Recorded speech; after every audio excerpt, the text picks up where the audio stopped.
This is what the slow rout of Russia in southern Ukraine looks like. Kiev's forces are pushing close to Khayerson, the first city the Kremlin took.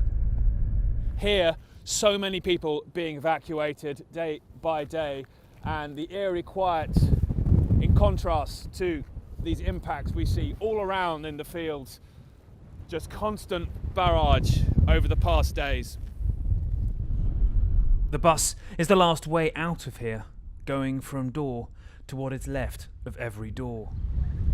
The village of Posad-Pokrovsky has been Ukraine's last position for days, and so this is what Russia left of it.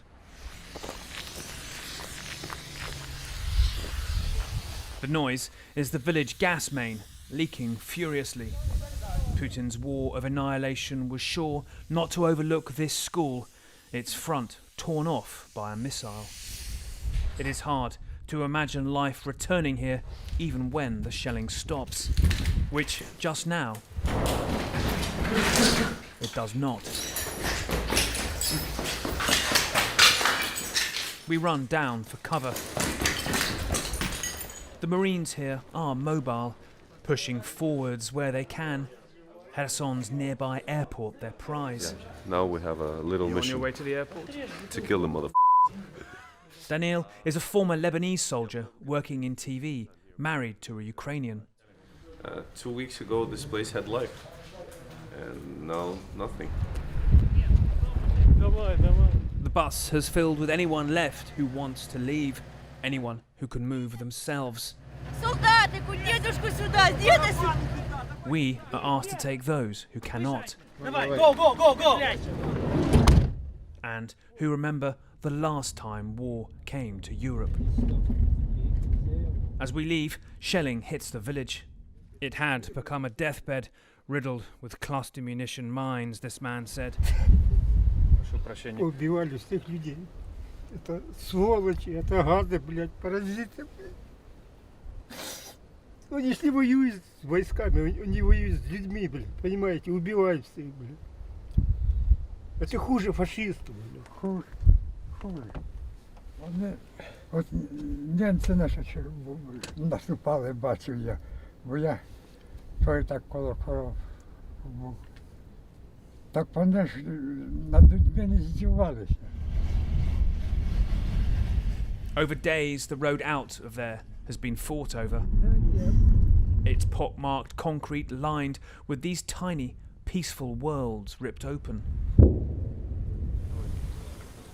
This woman was in Poland when Russians took her hometown, Khayerson, where her children are. Мне домой надо. Nikolai can't really hear the blasts at his age, but sent his wife to live with his daughter in the city. He has stayed to protect whatever they have left.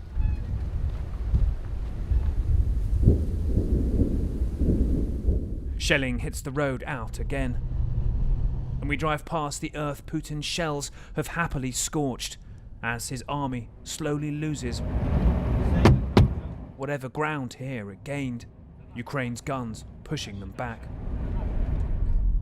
But Moscow imposes a cost. These barracks, torn in two, reduced to rubble by missile strikes that killed dozens of Ukrainian soldiers, some as they slept Friday morning, in one of the worst known losses of the war. This trauma unit struggles with some of the 40 injured. Так, девочки, мне нужна анестезистка сюда, с тиопенталом и общее со всеми.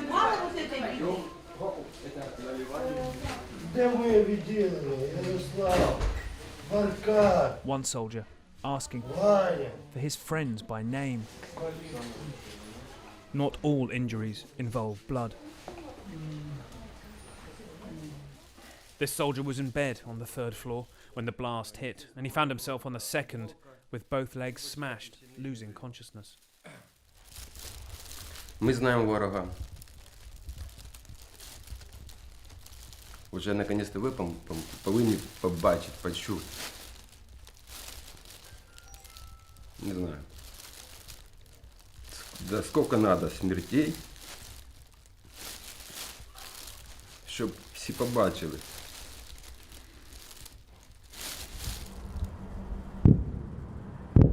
That night, the Kremlin's blunt force hits another target around Mykolaiv. Moscow may be losing ground here, but does all it can to crush and stifle what it cannot have. Nick Payton-Walsh, CNN, Posad Pokrovka, Ukraine.